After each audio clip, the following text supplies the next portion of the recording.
Maya Keller had worked at Target for only 3 weeks before she noticed the man. He was always there when she clocked in for her late shift, tall, dressed in a faded gray hoodie, and standing perfectly still at the far end of an aisle. He never shopped, never spoke, never moved except to tilt his head slightly when she looked his way. At first she thought he was just a harmless loiterer, but then, one night, she watched him step backward into the shelf itself and vanish like he demelted into the wall. The store always felt different after hours, like it was holding its breath. When the last customer left and the automatic doors sealed shut, the place changed. The bright hum of life that came with people browsing, laughing, and moving about disappeared, leaving a hollow stillness that pressed against my ears. The hum of the fluorescent lights overhead became louder, almost oppressive, and the long rows of merchandise seemed to grow taller, like looming walls. I'd worked plenty of late shifts before, but that night, something felt off. The air seemed heavier, cooler, as though the building's temperature had dropped the moment the lights dimmed to their after-hours setting. I was pushing a cart stacked with bedding items through home goods when I noticed something strange. Between aisles 14 and 15 was another aisle. I stopped, blinking, thinking I'd miscounted, but the sign overhead was clear, aisle 14.5. I stared at it for a long moment, my brain fumbling over the impossibility of it. I knew the layout of the store like the back of my hand. There had never been an aisle here before, ever. The aisle was narrower than the others, and darker, though the overhead lights should have been the same. The shadows clung to the shelves, swallowing the edges of the products, except they didn't look like products. They looked like odd, mismatched objects. I caught sight of what appeared to be a tarnished teapot with no spout, a stack of children's shoes in various sizes but all scuffed and dirt-streaked, and a porcelain doll missing one glass eye. None of these belonged in Target. A faint draft spilled out from the darkness, carrying a smell that made my stomach turn damp and moldy, undercut by the sharp tang of metal, like pennies left in the rain.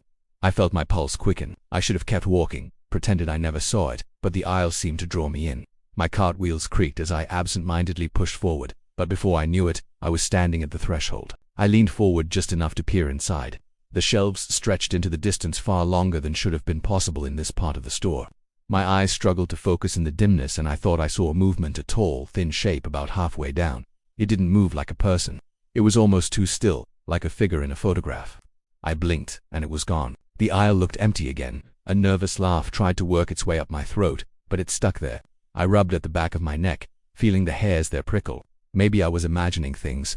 I'd been working long hours lately, and exhaustion had a way of bending reality into strange shapes. That had to be it. I turned to leave, eager to get back to the familiar aisles of cookware and blankets, but something made me freeze. My cart was gone. I spun in place, scanning the surrounding floor space. It should have been right behind me. Then I saw it sitting quietly at the mouth of aisle 14.5, perfectly aligned to face inward, like it was waiting for me to return. My breath caught. I was certain I had left it in the middle of the walkway, nowhere near the aisle. The wheels were angled toward the darkness, as if someone had rolled it there deliberately. I tried to tell myself one of my co-workers had moved it as a joke, but the store was empty. I hadn't heard footsteps. No one had passed by.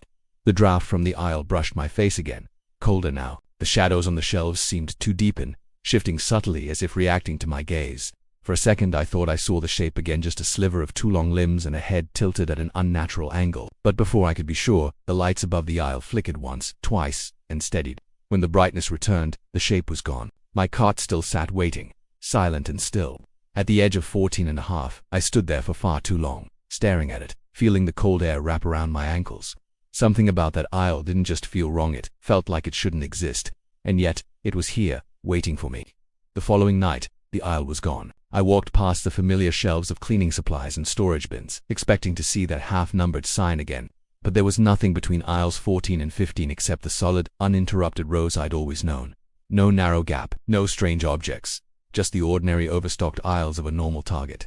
I should have felt relieved, but instead, a tight unease coiled in my stomach. Maybe it really had been some trick of exhaustion the night before, but the way my mind kept replaying that cold draft, that impossible glimpse of something tall in the shadows, it didn't feel like imagination.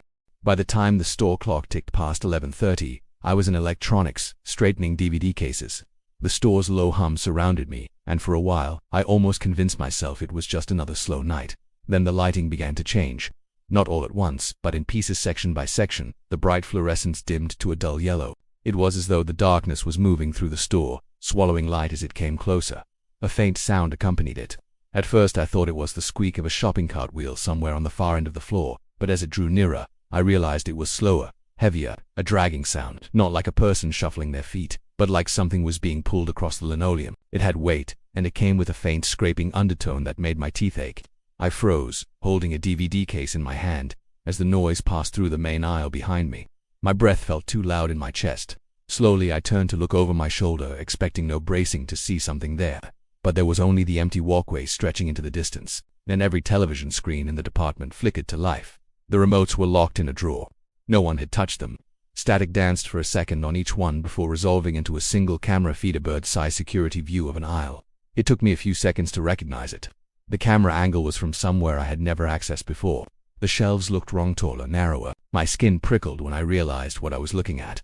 Aisle 14.5. It looked exactly as it had the night before, except this time there was no mistaking the figure. It stood perfectly still at the far end, facing the camera directly. Tall, thin, its limbs hanging unnaturally low, its head giving off the slightest twitch every few seconds, like it was resisting the urge to move. I stepped toward the nearest TV without realizing it, my pulse pounding in my ears. My eyes locked onto the thing's head, and I felt an almost magnetic pull to keep watching. Then one of the televisions fizzed into static, then another.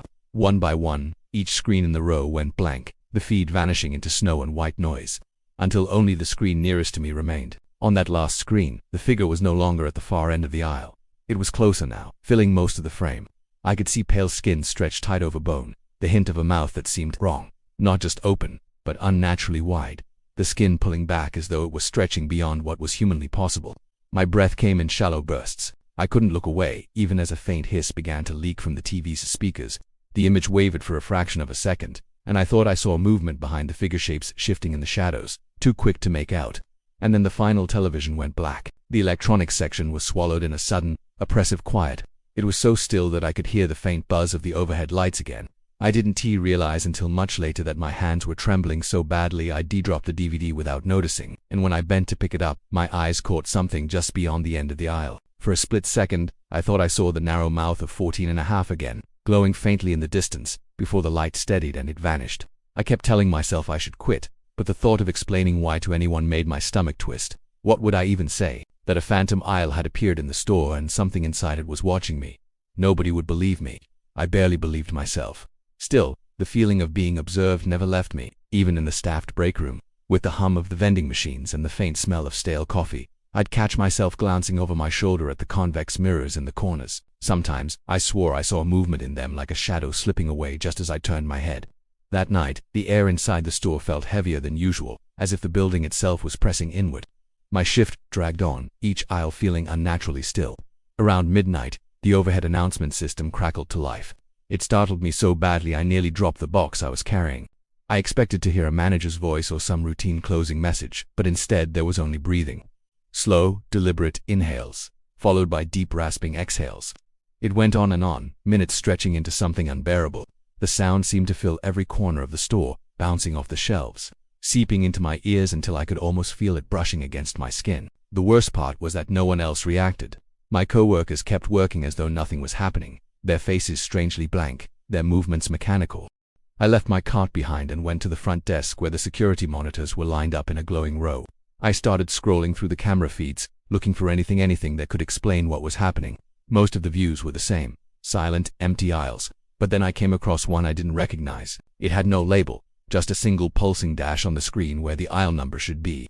The camera looked into a small, dimly lit back room I'd never seen before. The walls were lined with shelves, but instead of products, they were stacked high with old, yellowed Target price tags. Some had faded completely, others still bore numbers that meant nothing to me. Dust coated every surface. In the far corner, barely distinguishable from the shadows, was a shape, human-shaped but motionless. My eyes locked onto it, trying to make out the details. It wasn't breathing. It wasn't shifting its weight. It simply stood there like a mannequin shoved into storage. Then, without any warning, its head moved. A slow, deliberate turn, until it was facing the camera directly. My skin crawled. I felt pinned in place by the invisible weight of its stare. The longer I looked, the more wrong its proportions seemed. Its arms hanging just slightly too low. Its neck too long. The angle of its head tilted a fraction beyond what should have been possible. The monitor's light reflected off the glass of the desk in front of me, and in that reflection, I caught sight of my own face. Or at least, I thought it was mine. But my reflection wasn't doing what I was doing. It was smiling an ugly, stretched, unnatural smile that didn't match the frozen expression I felt on my face. My stomach lurched and I looked away from the glass. When I looked back at the monitor, the figure in the corner was gone. The camera feed now showed nothing but the dust-coated shelves and piles of faded price tags.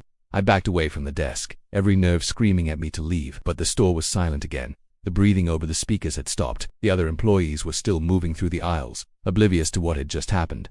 As I turned to head back toward my cart, I passed one of the mirrored security domes mounted on the ceiling. For a moment I almost didn't recognize my own reflection in it. My posture was different. My head was tilted in the exact same way as the figure in the camera feed, and for just a second, the reflection smiled again.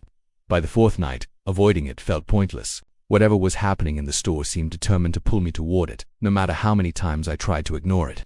Caps I had stocked only minutes earlier would be stripped bare when I passed them again. Displays I knew I had left facing one way would be turned around. Sometimes I'd walk the same path twice in quick succession, only to find that the layout had shifted slightly and aisle angled differently. A stack of pallets blocking a walkway that had been clear a moment before. I started to feel like the store wasn't just big, it was alive, quietly rearranging itself when I wasn't looking. That night, while pushing a cart through seasonal, I turned a corner and stopped dead. There it was again, aisle 14.5. It looked exactly as it had before, narrowed in. The shadows clinging to the edges of the shelves, but this time I didn't see the figure.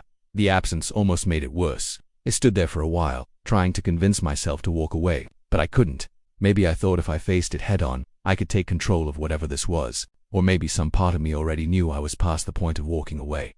I stepped into the aisle. The moment I did, the familiar hum of the overhead lights cut out completely. The silence was absolute. The shelves towered above me, far taller than they had any right to be, leaning in slightly like they were bowing toward each other. The items lining them were wrong, deeply, unsettlingly wrong. A cracked porcelain doll missing both arms. Glass jars filled with liquid so dark I couldn't see through it. Photo frames holding pictures where the faces had been scratched out, leaving only headless figures in frozen poses. I kept walking, but the aisle didn't end where it should have. Instead, it seemed to stretch forward, subtly curving to the right, bending away from the rest of the store. The deeper I went, the colder the air became. I could see my breath now, faint clouds in the dim light. Then I saw the mirror. It was hanging crooked on one of the shelves, its edges chipped and blackened like it had been pulled out of a fire. My reflection looked pale in the weak light, my features sharper than they should have been. But there was something else. Someone stood behind me in the mirror's glass, tall, thin face, lost in shadow. I spun around, heart pounding, but the aisle was empty. When I turned back to the mirror, the figure was still there, closer now, its head lowering toward my shoulder, as though it were about to whisper. My breath caught in my throat. The figure's outline was trembling, almost vibrating in place. Its hands-long skeletal began to rise in the reflection, inching toward me. I stepped back, my heel knocking against the edge of the shelf behind me. My eyes darted away from the mirror for just a second, and when I looked back, the glass was empty. I kept moving, though my legs felt heavy and slow. The aisle grew narrower with each step, the shelves pressing closer together. I noticed something else now. The floor was changing. The smooth white tile had given way to something rougher, darker. It looked like cracked concrete, and faint stains, dark, irregular blotches ran in uneven trails toward the far end.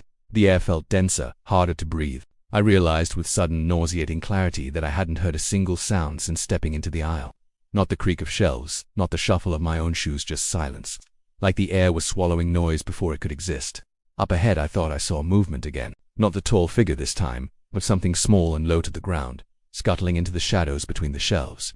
My skin crawled. I quickened my pace, desperate to find the end of the aisle. But no matter how far I walked, the aisle kept going. Last night was my final shift. I didn't plan for it to be, but the store made the decision for me. From the moment I walked in, I felt an oppressive heaviness hanging in the air, like the building was waiting for something. The lights seemed dimmer than usual, even in the busiest sections. My co-workers moved like shadows, their faces blank, their footsteps strangely muffled. Every clock I passed read a different time. By midnight, the store was empty except for us, or at least, I thought it was. I was in the cleaning supplies aisle when the first light went out, then another, and another. It wasn't the usual flicker of a bulb dying, it was deliberate. Section by section, moving toward me like something unseen was walking the floor. Soon, the only light in the store came from far ahead, a faint red glow bleeding out from somewhere near the center. I followed it without meaning to. My feet moved on their own, my cart abandoned somewhere behind me. The glow was coming from aisle 14.5.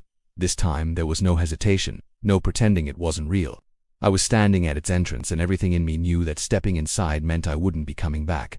The aisle was empty of shelves now. The space stretched unnaturally long, lined on either side with objects arranged neatly along the floor.